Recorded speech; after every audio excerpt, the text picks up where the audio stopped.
Oh, ladies and gentlemen, we are back again with another disturbing Jay Slater video, and there's a number of things that I need to bring to your attention, starting with this. What never made sense to me is why Lucy would call Abe a stranger. See, Lucy said to us that she only had met Abe that day and he was a stranger. But then Abe confirms that he knew them for 3 days, which is a slight contradiction because I have proof that he said he's good mates with Jay's mate. Now, the only person that could be is Brandon. So therefore, if that person is Brandon, how would Lucy, who is close friends with Brandon, not know who Abe is? How would she have not met Abe before that night? Now, Abe mentioned that he knew them for 3 days. Now, the only way that would be possible is if he was waiting for Jay at the airport, because Jay wasn't even technically there for 3 days before he went missing. How did you know them for 3 days? And if you did know them for 3 days, is how comes Lucy only met you that night? Now, it seems to me Lucy was not only distancing herself from what happened to Jay, but she was also covering for someone. This is the reason why she started lying when she delivered her initial interview. But then now what's questionable is 10 days later doing this interview with Isla, you've got Brad saying Jay went off with people he knew. Well, who are the people that Jay would have known if it was only Rocky and Abe in the car? That therefore makes me believe Brad's also covering for someone. People are automatically going to lean towards Brandon, of course, because this is someone who hasn't come forward and made a statement, who hasn't truly been respectful online, changed his name to Royston Cropper. He's been utterly disrespectful whilst running that account. At this point, I actually think Brad's covering for himself. I believe Brad was at that Airbnb. I believe Brad would have taken the picture of the blanket because the person that took the picture of that blanket was wearing Nike Reacts. And I know Brad was wearing Nike Reacts. Ultimately, who are the people that Brad is referring to when he says he's gone off with people he knew? Because he didn't know Abe and Rocky. Oh, but he's been with people he already knew. He's ended up back with them on his own. I don't know what's going on there, but... How is that possible?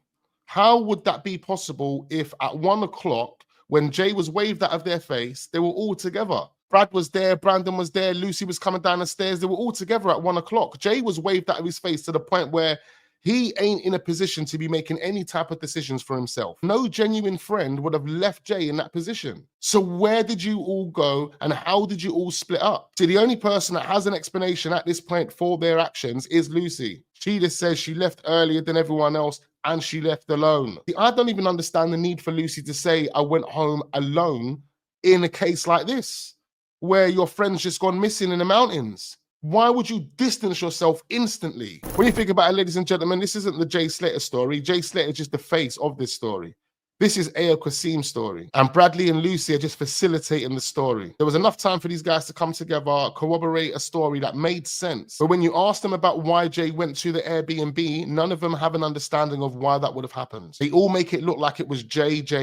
And the only person that can actually tell us why Jay would have went to the Airbnb is Abe. See, the problem is, even when Abe's telling his side of the story, it's just an explanation as to why Jay would have made those decisions. Everything that Abe tells us in regards to Jay going to that Airbnb is basically throwing all of the friends under the bus, because Abe says all of the friends left him. Always said the friends left him, but none of the friends have come out to say, no, we didn't leave him. Lucy just says, I went home earlier than everyone else and I went home alone.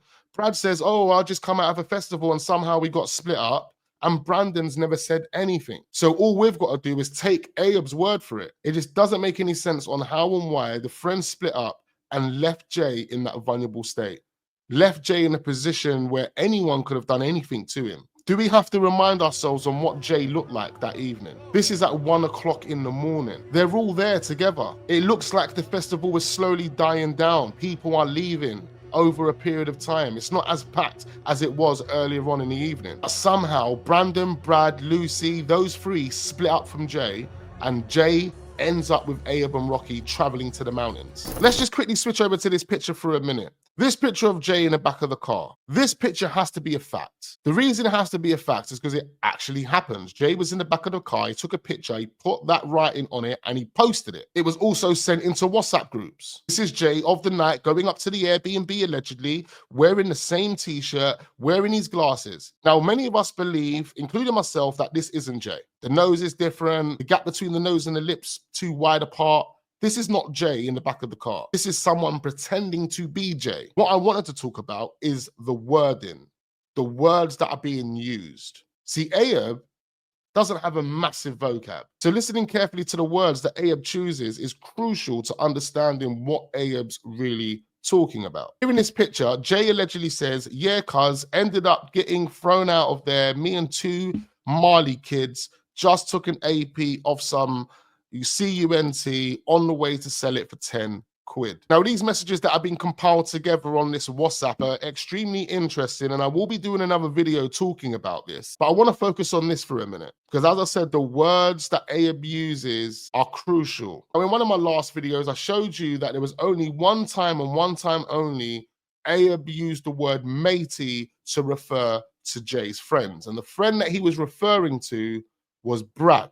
However, he used the word matey one other time when talking about being in the Airbnb, and that was when he said to Jay, go and get the charger for matey's room. Matey's room. Now, there was no way he would be referring to Rocky as matey. The only other person he's ever referred to as matey is Brad. So maybe that could mean he was talking about Brad being in that room and there was a charger in Brad's room. However, the word kids is being used in this photo of Jay allegedly taking this AP and going to sell it. Now listen to this. So do you remember me? Cardiff prison. He didn't answer. Yo, send pic, LOL. I sent him the pic. Right, okay. Yes, lad. Yes, kid, I remember you, lad, bro. What are you saying? You're right, yeah? Yes, kid, I remember you, lad, bro. Wow. The point is, he said, yes, kid.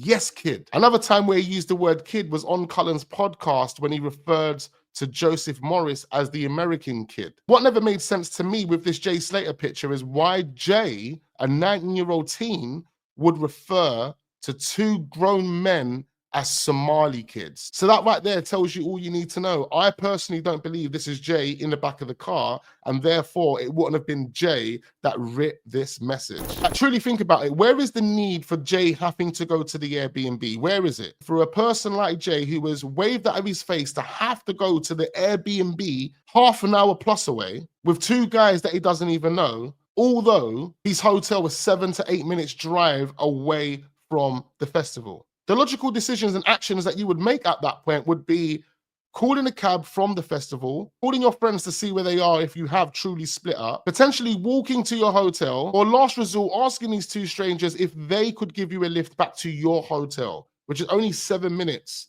drive down the road. But no, Jay feels the needs.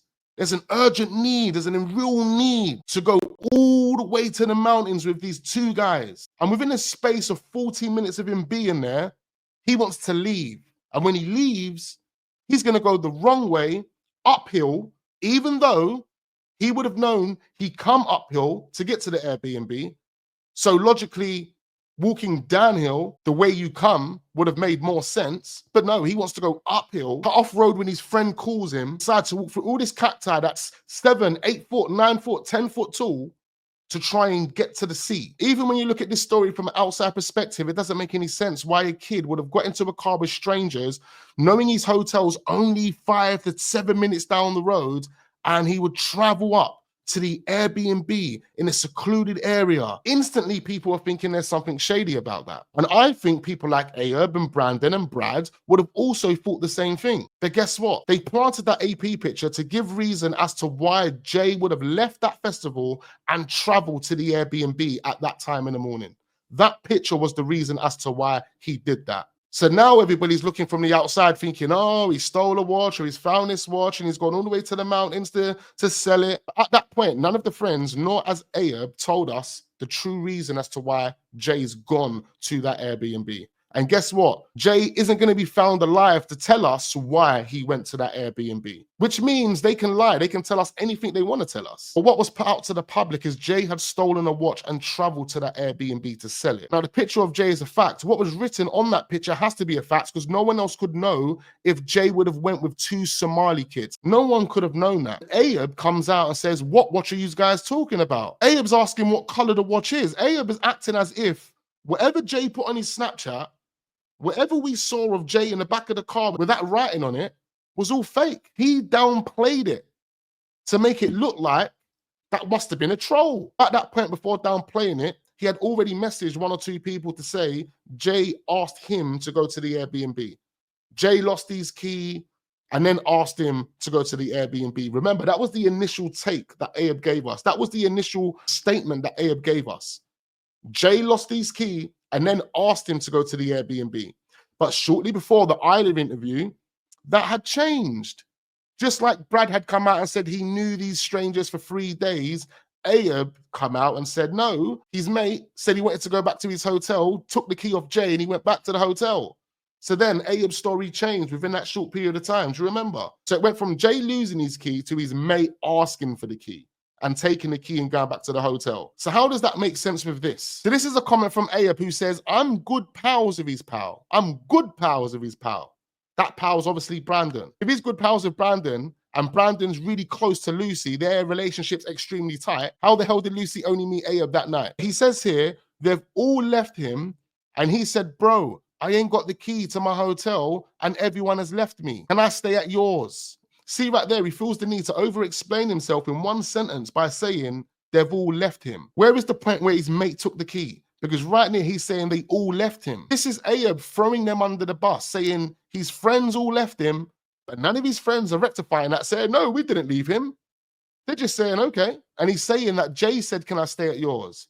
But tell me the need for why Jay wanted to stay at the Airbnb. Tell me. Show me the need for why Jay went to the Airbnb. At that point, there is no need. This is Ayub trying to show a need for why Jay would have wanted to go to the Airbnb, but it doesn't make any sense because I've given you all of the options that Jay could have exercised, but he decides to want to ask Ayub to travel for over half an hour to go to this Airbnb in a secluded area. I've done what any good mate would do for his mate's mate.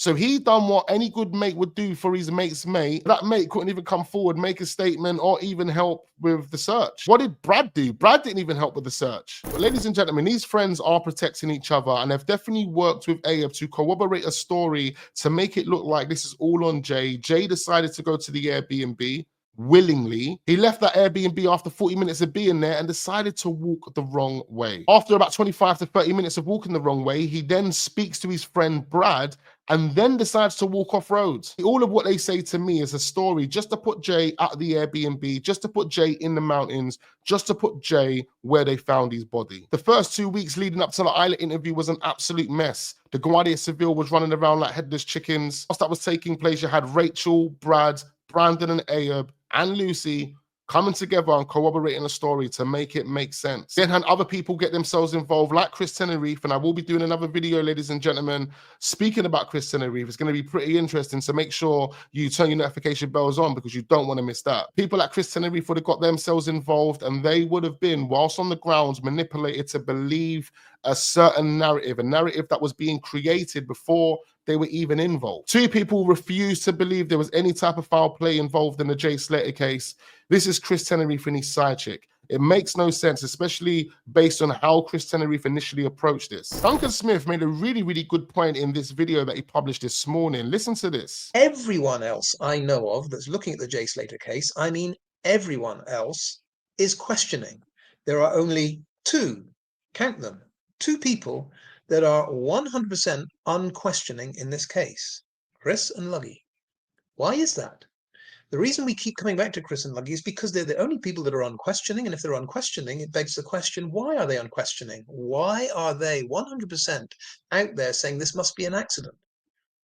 There's nothing to lose from saying this could involve foul play, unless you're hiding something, unless you're protecting someone, unless there's a greater interest at your heart that makes you say, I must not let this person or these people be exposed. Otherwise, any rational thinking person would say, like the rest of us have done, that foul play is a possibility. Ayub is out there saying foul play is a possibility. Ayub's out there saying, I don't know, I wasn't there. Could have been pushed. Exactly. I don't know. Now, if Ayub is out there saying foul play is a possibility, what stops Chris and Luggy from saying the same thing? I get back to the only reasonable explanation. They cannot entertain any possibility of foul play because their priority is to protect someone. It's a very good point there by Duncan. It does make you wonder, but I am going to save it for the next video. So make sure you guys hit that like button. Do subscribe to the channel if we are new. Turn your notification bells on so you don't miss out on future videos. We've got plenty more Jay Slater content coming. I look forward to seeing you guys on the next one.